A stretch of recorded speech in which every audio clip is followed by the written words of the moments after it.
selamat pagi pemirsa. Berita Padang hadir kembali hari ini bersama saya Adini dan sejumlah informasi telah kami siapkan untuk Anda. Berikut selengkapnya.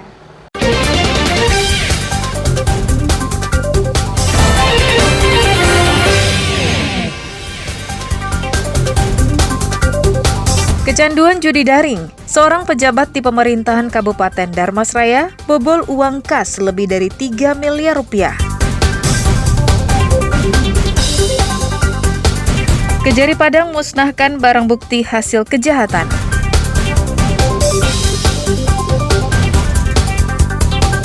Di Lapas Sijunjung, limbah kayu disulap jadi ukiran kaligrafi, jam dinding, dan lemari kecil.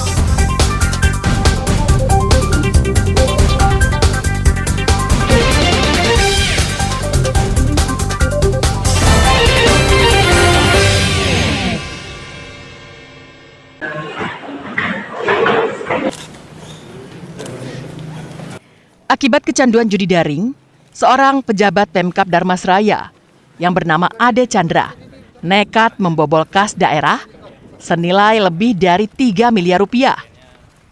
Pembobolan itu dilakukan karena terlilit utang hingga ratusan juta rupiah. Akibat ulahnya itu, Kejaksaan Tinggi Sumatera Barat menahan mantan PLT Kepala Bagian Umum di Sekretariat Daerah Kabupaten Dharmasraya tahun 2023 dalam kasus dugaan korupsi penyalahgunaan dana operasional Sekretariat Daerah. Pengungkapan kasus korupsi ini berawal dari laporan masyarakat pada Juni lalu. Setelah dilakukan penyelidikan, kasus itu ditingkatkan menjadi penyidikan dan menetapkan Ade Chandra sebagai tersangka. Usai membobol uang negara secara bertahap, tersangka langsung mentransfernya ke rekening pribadi dan ke rekening beberapa orang untuk membayar utang pribadinya.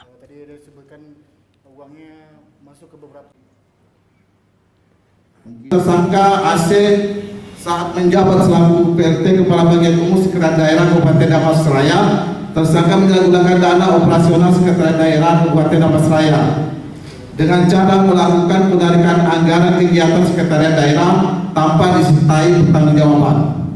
Dan dana tersebut kemudian ditransfer ke rekening pribadi yang tersangka dan rekening beberapa orang lain untuk pembayaran utang pribadinya. Dan tersangka juga uang itu digunakan untuk bermain judi online. Tersangka bisa menarik uang negara tanpa SPJ karena Ade Chandra memiliki kode akses akun Sekretariat Daerah Dharmasraya pada Bank Nagari saat menjabat sebagai PLT Kepala Bagian Umum di Sekretariat Daerah. Selanjutnya, tersangka dibawa ke Rutan Anak Ayah Padang untuk ditahan. Robiham melaporkan dari Padang.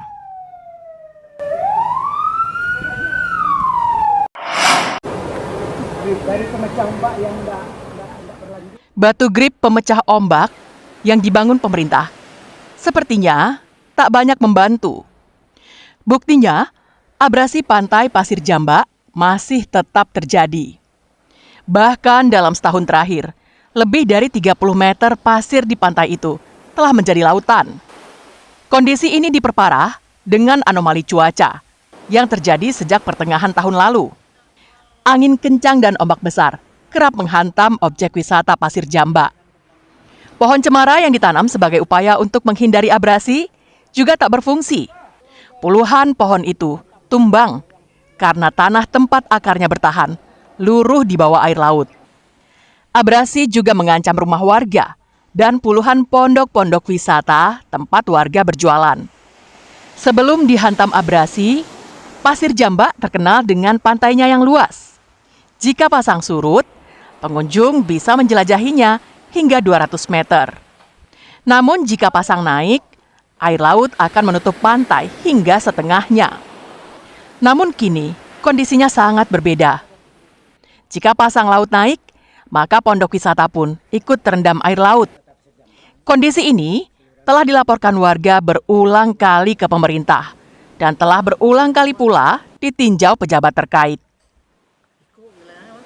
Kalau penanganan lanjutan secara fisiknya belum, tapi secara kedatangan dari pihak terkait sudah.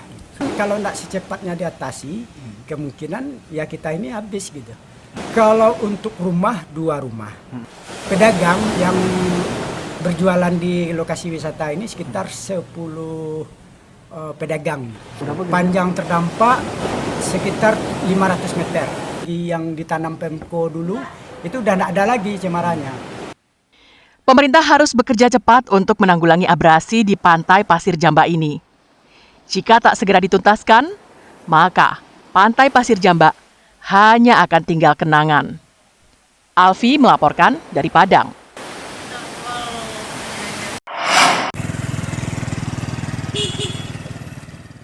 Ruas Jalan Luhuang yang menghubungkan Padang Pariaman menuju Agam yang berada di Kecamatan Sungai Geringging terancam putus.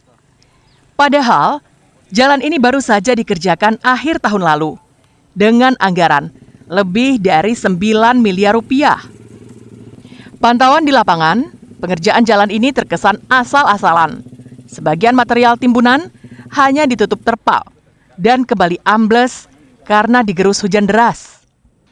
Jika berpedoman pada prediksi cuaca yang dikeluarkan BMKG tentang potensi hujan di Sumatera Barat, besar kemungkinan badan jalan akan putus karena longsor digerus hujan deras. Selain pengerjaan seadanya, jalan juga tidak dilengkapi dengan saluran pembuangan permanen. Akibatnya, jika hujan deras, maka air akan mengalir di jalan menuju tempat yang rendah.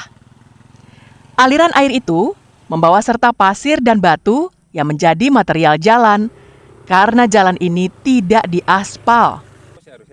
Untuk menghindari kecelakaan, warga sekitar berinisiatif memberi batas pada pinggir jalan dan memberlakukan sistem buka tutup. Kondisi jalan seperti yang kita lihat saat ini sudah kembali terancam putus karena sudah amblasnya hampir dari separuh badan jalan. Ya, memang jalan ini baru diperbaiki, tetapi memang kalau kita melihat secara kasat mata, ya tidak begitu maksimal kayaknya. Tetapi ini tentu kita yang tahu itu tentu pihak dari kontraktornya. Jika melihat hasil pekerjaannya, pemerintah Provinsi Sumatera Barat harus bertindak tegas terhadap kontraktor yang mengerjakan proyek ini, karena berdampak pada masyarakat yang menggunakan jalan itu untuk membawa hasil pertanian ke sekolah dan bekerja. Eki Rafki melaporkan dari Padang Pariaman.